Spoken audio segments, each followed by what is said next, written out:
Mesdames, Messieurs, bonsoir. Une première dans l'histoire de l'Église d'Amérique du Nord, l'ouverture d'une porte sainte à Québec. C'est désormais chose faite depuis hier.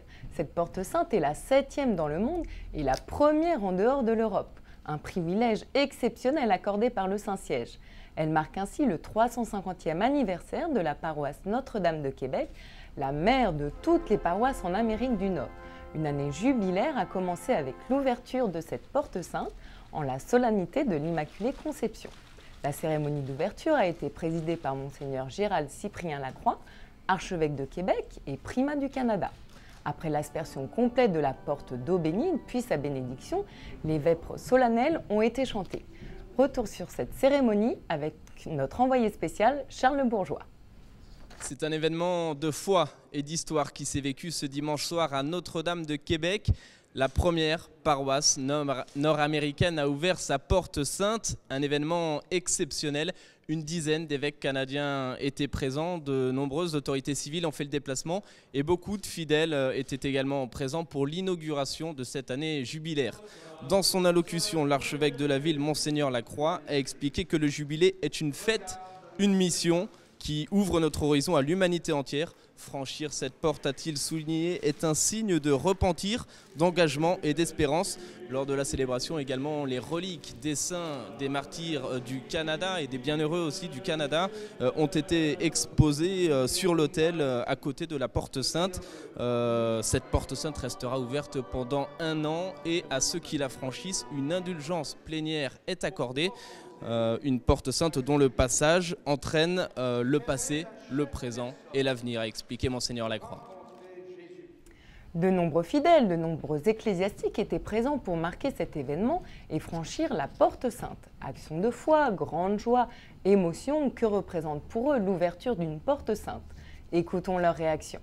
Je pense que c'est un moment historique. On l'a exprimé sur le plan de la création musicale. Le Te Deum à la fin indiquait on s'est connecté à notre histoire et ça indique, on ne sait pas encore, mais on intuitionne de belles choses, de belles grâces pour l'année qui s'en vient et qui débute ce soir, dans le fond, avec les pèlerinages et toutes les démarches que les gens vont vivre.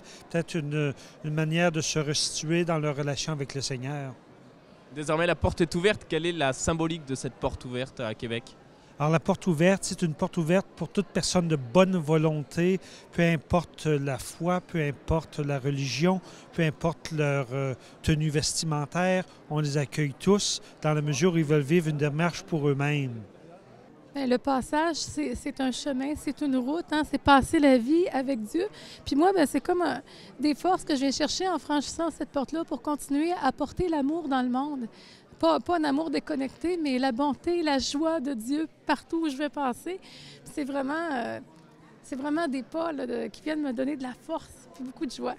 Je pense que c'est un cadeau pour notre Église, pour notre pays, puis pour notre Église du Québec, puis du Canada, pour l'Amérique aussi. Puis en lien avec l'événement du 350e de Québec, je pense que c'est un temps de grâce. Je pense que c'est une année de grâce pour notre Église. Et passer la porte sainte, je pense qu'il y a une grâce pour soi-même, comme un élan pour aller plus loin dans notre cheminement. Mais en même temps, je vivais l'événement tantôt en passant avec plein de monde. Je me disais, j'ai le goût d'entrer, de franchir cette porte avec l'Église du Québec, l'Église du Canada, pour qu'on vive un passage, pour aller plus loin dans une Église communion, aller plus loin dans ce que rêve Dieu pour notre Église. C'est vraiment un passage mort-résurrection, ça s'inscrit, je trouve, dans notre baptême, puis il y a comme une interpellation, dans le sens, en franchissant cette porte-là, pour aller plus loin, entrer encore plus dans le rêve de Dieu pour notre monde, pour notre Église, et ça n'a pas de fin. Donc, je crois vraiment que c'est un temps de grâce pour nous, personnellement, mais en même temps pour notre temps. Et dans la matinée au Vatican, lors de l'Angélus, le pape partageait au monde entier la bonne nouvelle du jubilé du 350e anniversaire de Notre-Dame de Québec et de l'inauguration de la Porte Sainte. Nous rendons grâce pour le chemin parcouru, a dit le pape, spécialement par les saints et martyrs qui ont fécondé les terres d'Amérique du Nord. Le Saint-Père a béni tous les fidèles qui célèbrent ce jubilé.